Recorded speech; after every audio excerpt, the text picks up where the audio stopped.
Those things outside of you that are important, your kids, your career, your relationships, your social life, they're not going to receive you fully if your cup is empty. Hello my loves, I am coming in with a really juicy topic. I recently shared this on one of my masterclasses and the women were absolutely blown away. And that is the 3 most common masks that women wear that are keeping you stuck, exhausted and unfulfilled in all areas of your life. When I introduced this topic, the women in the space were at first shocked, because it was the first time that they'd really sat with, oh, what mask am I wearing? And B, it was a liberated moment of realizing that a lot of what they were doing and how they were thinking actually wasn't coming from them, but more so this mask that we create many years ago because of a survival or a need to survive emotionally and mentally. I'm going to take you through the 3 masks, and then I'm also going to give you some practices to really start to take those masks off and to start showing up as your true, authentic self and reinforce the belief that you are worthy exactly as you are. Mask number 1 is the broken one. This woman, she believes that she is too damaged for love. And she has this deep-rooted belief that no one's gonna want her, that she'll never be chosen. So what this does is it creates this dynamic of she has to constantly find a way of being fixed. She hyper-focuses on healing. She spends maybe a lot of her time on trying to find the why. Why do I feel like this? Why is my life like this? Why do I behave like this? And it keeps her in a constant chasing and searching loop of what is the thing? Why am I so broken? And sometimes what this woman will also do is she'll overcompensate by then trying to fix other people. She wants to hide her feeling and her belief that she's broken. So she overextends and she gives a lot of her energy out to others. This can also be a way of empathizing. She has this deep-rooted feeling that she doesn't belong, that there's something wrong with her, that she's difficult, that she's broken. And when she recognizes or associates that someone else might be feeling that exact same way, then she can empathize with it. So she tries to support them. And in turn, she has this unconscious belief that it might fix her brokenness. Number 2 is the successful one. This woman has it all together on paper. Actually, success is her shield.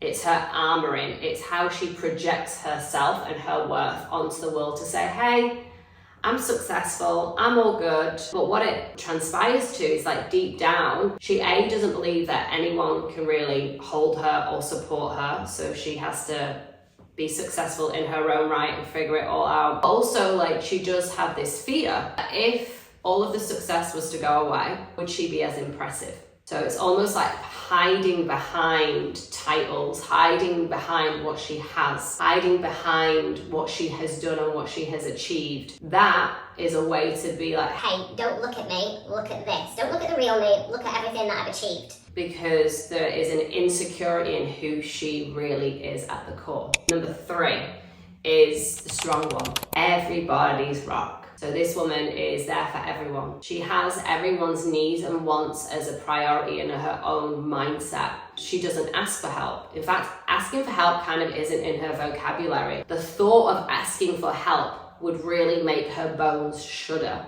This woman can find it quite challenging to be soft as well. So her armoring is in being strong. I've got it all together, I'm good, I know what to do. I've got so much that I can offer it to other people. One of the things with her is really deep down underneath, she's really, really exhausted and tired of carrying it all on her own. She might not recognize it, but the more she gives out to others, the more that she becomes an enabler. So the giving out of energy to others doesn't actually allow for others to step into their own independence or their own leadership. And I find this happens a lot with women who are mamas. That nurture bear tries to do everything to create safety and security. But at one point, that child or that adult is gonna need to fend for itself in the wild of life. We can create, if we're over-giving so much to someone else, a codependency. It can also create this further loop that they depend on us And then we become so exhausted in giving and giving and giving, and then one day you wake up and you don't know who you are because you have been someone who has been a tremendous overgiver. So one of the things I really want to put on the table about these 3 masks, sip of my green tea, they're created to survive in a world where we didn't fully feel safe. Probably when we were a little girl, maybe a little teenager, maybe a young adult, something happened and we created a belief and a story and a perception that we need to be something other than what we are to protect this feeling of lack, scarcity, not good enough, not worthy as we exactly are. That strategy probably worked for a little while because it allowed for us to still understand and navigate and work through something that felt really, really challenging and really heavy for us mentally and emotionally. However, now the mask is exhausting. It's keeping you stuck and it's actually not allowing for you to be fully you and authentically you. So in able to really break free, you have to say, I'm no longer available for wearing this mask. I'm ready to do the work. I'm ready to liberate myself. I'm ready to come home to myself. I'm ready to get back to what it is that I want, that I need, activate my voice, get really close to my body and my truth, and really being with myself and allowing myself to have space for myself, whatever that might look like uniquely for you. One of the things, if you know that you are wearing one of these masks, number 1, support. By way of community, sisterhood, circle, women's group, coach, therapist if you're struggling to talk, but in my experience, women don't really have that much of a trouble talking. Women are really good at chatting. We've been doing it in the nightclub toilets for years, you know? So I don't think that is a hugely important one. The community support is really important because you want to have that safe space to be fully, truly you. In a world where we're told to be tight, have it all together, not share our feelings, not speak our truth, it's a gift to find yourself a community where you can just be like, that's gonna be me. It's a gift. Number 2 is to create time and space for yourself.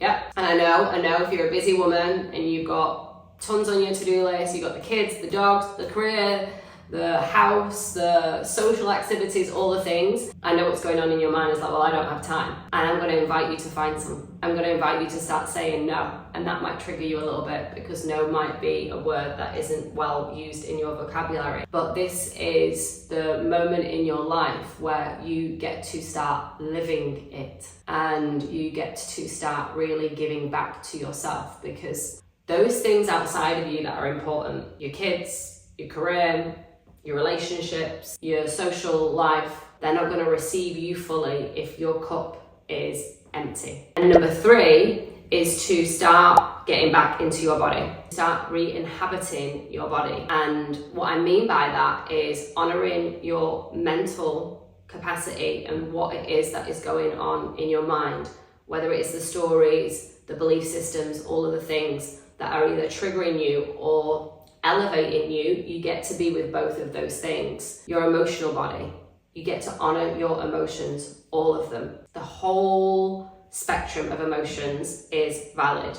Your sadness is valid, your anger is valid, your excitement is valid, and your joy, your sexual pleasures are valid. All of it is a gift. The third part is like your physical body. It's really honoring your physical space. This is the home that you have been given to ride this experience that we call life. So giving yourself the time and the space to honor your physical body is truly a gift, because, you know, we're not here for a long time. In fact, we actually don't know how much time we've actually been given. So every single moment that you have a breath to take and a moment to experience is a gift. So give it to yourself. You deserve it. I hope that this video landed for you. I would love to know what was really the thing that really ignited something in you, so please drop it in the comments. And if you would love more of my videos, then hit subscribe.